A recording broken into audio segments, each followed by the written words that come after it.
How to add Messenger button to Facebook page. To add a Messenger button to Facebook page, you may follow this method. So for that, you can head over to the menu of your Facebook and then switch over to the page first. For example, this page right here. So you can just go ahead and directly switch up to the account that you would like to add up with the page.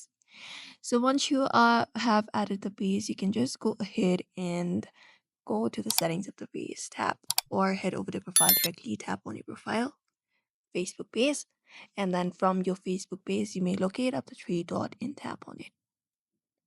After you tap on it, your page settings opens up. From here, you need to look out for the Add Action button, tap on it, and you need to select up the message box, which is Facebook Messenger.